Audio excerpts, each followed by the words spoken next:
Hi everyone, it's me, Viviana. Welcome back.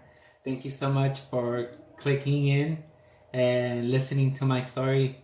Um, I want to tell you about why I transitioned and when I knew I was trans and I was different. And at the time, I didn't know the word trans, but I just always known who I am, and I'm just started to live my true self and being true to myself. How old were you? Um, I was 5 years old when I first knew I was different. I remember trying to grow out my hair. I was very effeminate, and people would ask me, "Are you a boy or a girl?" And I always said, "I'm a girl." And people believe me. It's like, when you're 5 and even though you have short hair, and I was like, it's like, I'm a girl. And they believed me. And my parents were okay with it at the time. And I think they thought it was a phase and I was going to grow out of it. And I never did, you know. I thought I would. I would pray that I would, because I come back from a very religious background. So, and I still have a very strong relationship with God, but it's just a little different. And my faith is there, and no one's ever gonna take that away from me. So I always knew I was a little different. When it came to doing things with boys or girls, I always wanted to be with the girls. When it came to having toys, I always wanted a Barbie. I've always wanted a little kitchen set, and that's the kind of stuff that nobody ever told me I was allowed to play with whatever I wanted to play, and I'm very thankful for that. But as I got older, my parents and family started molding me to be something and someone that I'm not.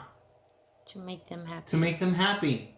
And people that know me know that I've always been told I'm a pushover, or I've been a people pleaser, so I've always tried to make everybody happy. So I was like, okay. I'll pretend, and I'll be whoever they want me to be. But as soon as I turn 18, I'm gonna move out of the house. I'm gonna leave my family and everybody I knew behind, and I'm gonna live my true life. And I always dreamed about it. I always had fantasies about how my life was gonna be and how I was gonna live my life. And years went by. I was living under my parents' roof. They're very religious, very conservative, so I followed their rules, and I was gonna wait till I turned 18. As soon as I turned 18, I met my partner. I'm actually married. We've been together for 17 years. I was 18 at the time. He's a wonderful person. How does he feel? Robert, I love you. You know what? He's actually very supportive. He is now. But he fell in love with David. And that's not who I am. That's not who I've always been. So I fell in love with him, and I wanted to make him happy. And, I always kind of give hints to everybody that I know, and everybody that I've always known me that has always known.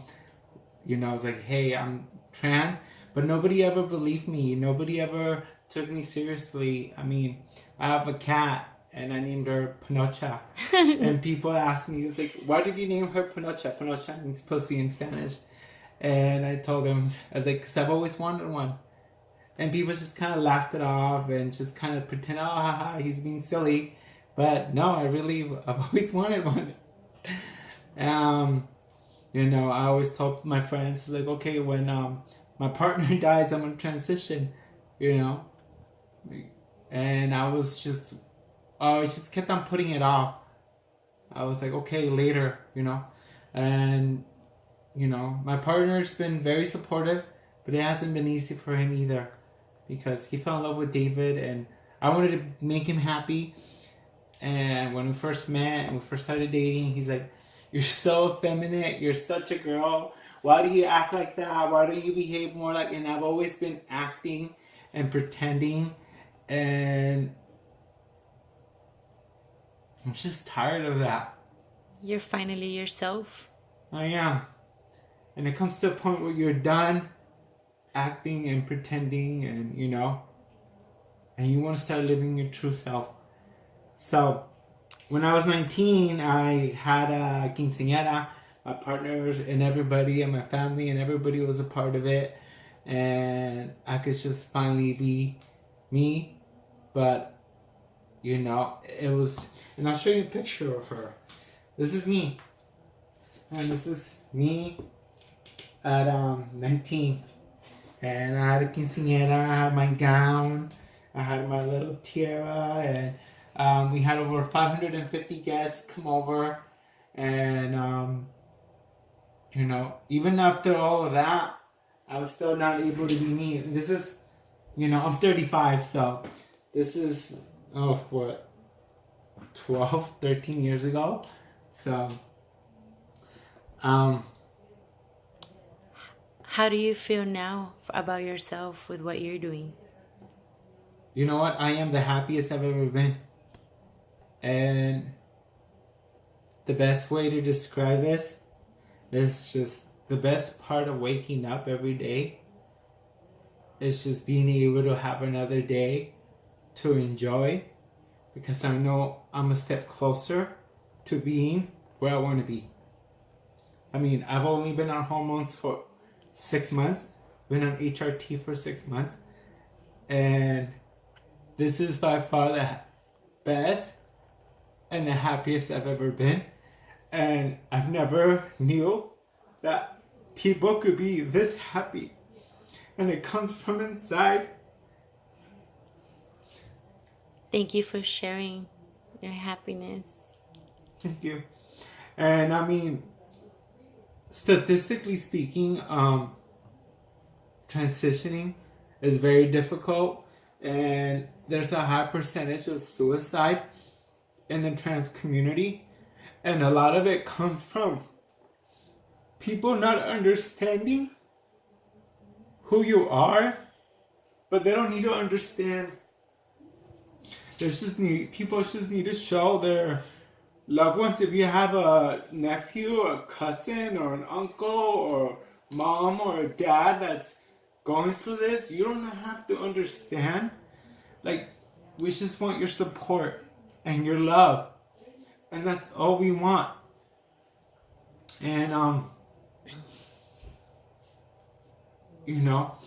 anybody that's going through this right now, and if you're thinking about transitioning, and if you're going through something like this and you're having horrible thoughts, because I've been there, just want you to know that there's people that love you and care about you, and I care about you, and I love you, and we'll be each other's rocks. And I've been very fortunate, and I'm very lucky because I have a very good support system. I mean, I've come out to everybody I know. I come out to my family, to my husband, to my friends, and everybody. And I just, I'm very lucky because I have such a good support system. And transitioning, it's not just about you, but it's the people around you, people that you interact, and people that you see on a daily basis. They're transitioning as well. And this is why I need to tell my story, because the world needs to know that times are changing, and that we need to be more loving and accepting of each other. And you know what? I just want to be the best me I can be. And that's it. And I just want to be a better person and the best version of me that I can be. And I hope I have your love and support. And that's all I have to say for today. Thank you.